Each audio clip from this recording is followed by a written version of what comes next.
Fran, three-point shooting. Most of those shots, did you agree with, or did you rush shots? Most of them I did. And I thought there were a couple that were a little deep, maybe a little rushed. Some of that comes with, Ohio State's very quick and they close out hard and things of that nature. Maybe we could have shot fake and drove a couple. But I mean, we had good shooters shooting open threes. I wasn't upset with any of them. No. Was tonight more Ohio State's defense or just a cold night shooting? A little of both. I don't think you would say it's one or the other. They were quick and aggressive. They were switching a lot. We got good looks. We got the ball inside.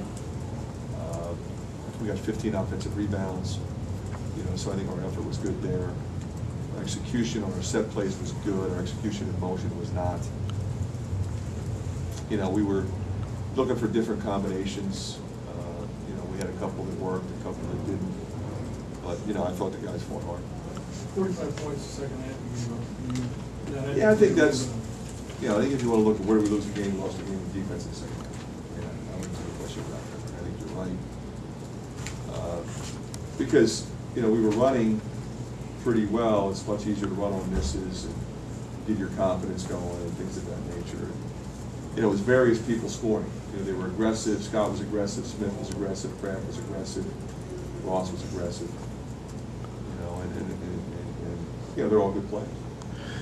They're known to really terrorize the perimeter on the guards. They got 10 steals tonight. Did they do anything surprising on defense that was disruptive out on the perimeter? But it depends on how you define that. After a handful of very close losses, how are you feeling about Big Ten tournament? I feel like we have as good a chance as anybody. In Columbus, obviously you had great success with your zone, and they were driving your man-to-man tonight, like you said, very aggressive. Was there a reason you didn't play more? We played a fair amount of zone in the second half. It's just try to slow them down. But in the zone, they were really open, and we did not have the same effectiveness, I didn't think, in terms of slides and communication that we had up there. And even there, we had some breakdowns.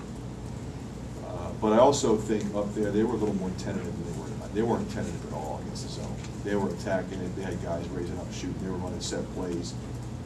I mean, even when they didn't score against the zone, they were shooting wide open threes. We weren't defending at all. So you're looking at it and saying, if I stay in this, they're going to keep getting good shots. And let's put some pressure on the ball and get our defense over. And, it's easy to look back now and say, well, maybe we should play more zone commanded, but I really thought the man would be better. Did they do anything different on marble and white here than they did in Columbus? Yeah. They put Kraft on marble.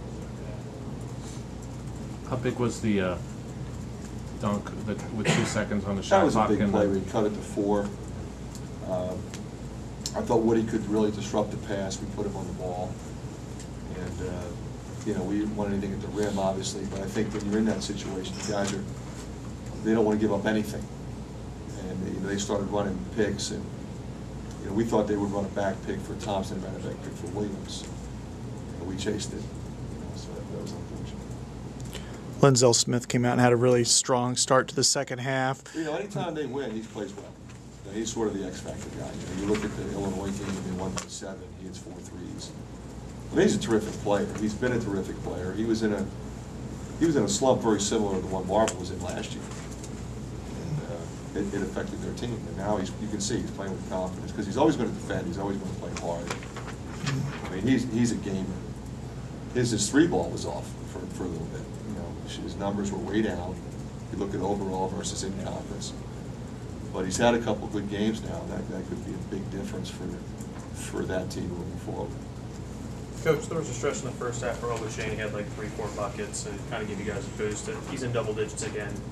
What do you see from him, especially the last few games? How's he? Well, I think he's playing with more confidence. Obviously, he's going to play with great energy. He's got as good a motor as anybody. But playing through his mistakes, and he feels comfortable out there. And he's affecting the game at both ends. I mean, obviously, we're thrilled with his development. And the good thing is we know he's going to keep working on it. How much free throws is a mental block, do you think? Well, you know, some of it, you know, again, it's a couple guys missing one here, one there, a couple guys missing two. I mean, you know, I expected Zach to make both of those. I mean, he's usually automatic. You know, at least Whitey got the big rebound on Mike's miss. You know, we made him Saturday, we didn't make him. Coach, another tough one was Michigan coming in here on Saturday. Very good team. Obviously, we lost them up there. You know, last week, sat here not feeling good about how the game went, and felt like we needed to regroup and get the team ready to play on Saturday, and we did that. I thought our guys were really professional in their approach, and I was very proud of them. Told them that. You know, we played hard tonight. We didn't play well. We never really got in sync. We got behind. We weren't in sync defensively. I mean, we made more mistakes than we normally make. And we just have to learn from it and get ready for Saturday. Obviously, the #1 team in our league. Well, will this week be similar to last week in terms of how you handle your guys? It handles the right way. Yeah. You know, tomorrow's an off day, you know, by rule. They probably need it. And then what we'll do is we'll start getting ready on Thursday for Michigan. Obviously, we just played them not that long ago, so they know personnel, and we'll kind of bring them up to date on what they've been doing. And we'll have the film broken down, so we'll try to get better watching those clips and get ready for Michigan. Is there anything big picture with the team that it really needs to turn around, or is it like last week you brought up toughness, or is it just the Big Ten grind? You win a game, you lose a game, you don't play well at certain times? You just have to be respectful of your opponent. You know, I think we tend to focus sometimes on what we didn't do, what we should have done, what I didn't do, what they didn't do. But you have to be respectful of who this team is. They were ranked 3rd, a minute ago in the country. I mean, they came into the season expecting to win a national championship. They were in the Final 8 last year. They had a lot of people back. They had a lot of upperclassmen. So, you know, we don't want to get carried away here. We lost to a real good team. And did feel like we played our best. Give them credit for having a lot to do with that. And be ready to go.